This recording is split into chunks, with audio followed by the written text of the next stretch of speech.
On October 17, 1777, General Burgoyne surrenders. It's a turning point. The victory persuades Britain's greatest rival, France, to join the war on America's side. Now the French Navy will force the British to fight a war on two fronts, land and sea.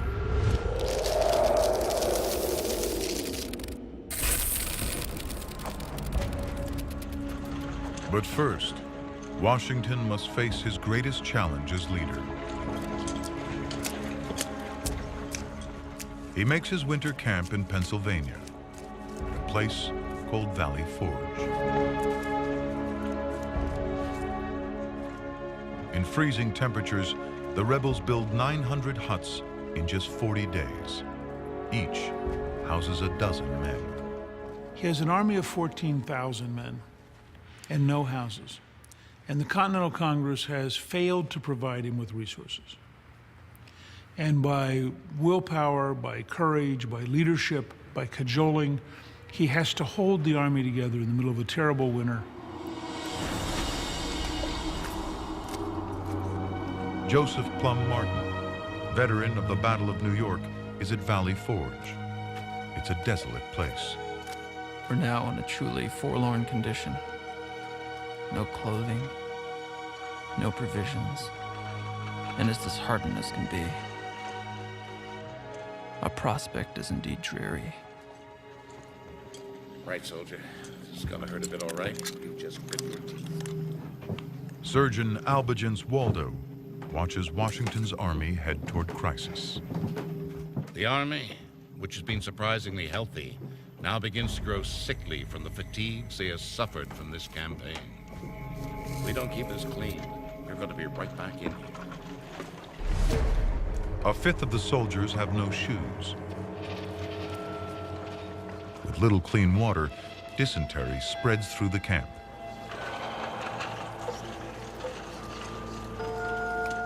Within weeks, 2,000 men are sick, and they run out of meat. Down to their last 25 barrels of flour, the men survive on fire cake, a mixture of flour and water.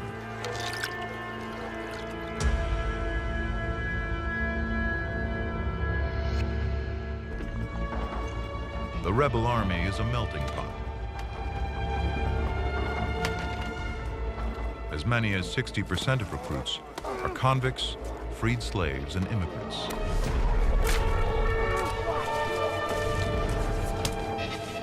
But Washington's leadership inspires unruly men to stay in line. What he had was a confidence that if you want freedom, this is what it's going to take. It's going to take sacrifice. It's going to take blood. It's going to take cold winters at Valley Forge. It's going to take losses. General Washington, he was a great general to be able to uplift his army during Valley Forge during that winter and still be able to fight. I wish I would have been there. I wish I could have fought for him, because I damn sure would have. But Washington's army soon faces an enemy far more lethal than the British. Smallpox. The revolution breaks out during the worst smallpox epidemic in U.S. history. The deadly airborne virus spreads through the British prison ships. Isolated from the disease for generations, the American colonists have little resistance to it, and there's no cure. Victims break out in blisters and sores. The virus spreads through the blood, invading healthy cells which it kills, producing more of the virus in the process. 4 in 10 victims die.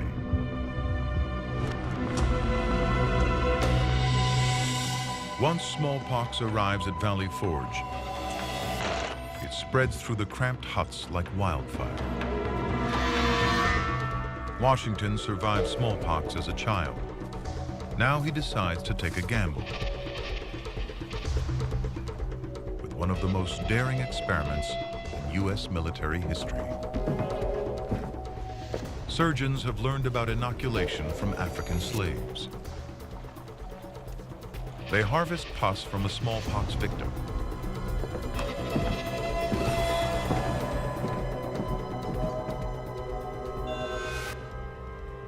smear the live virus into cuts on the skin of a healthy patient.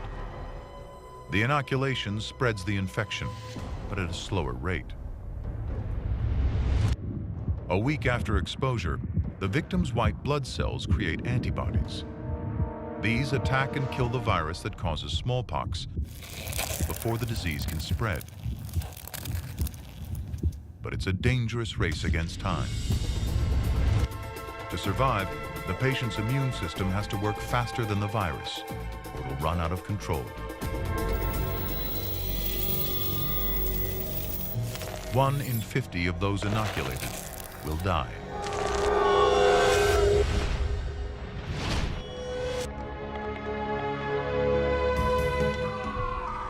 But Washington's gamble pays off. New cases of smallpox fall from several thousand to just a few dozen.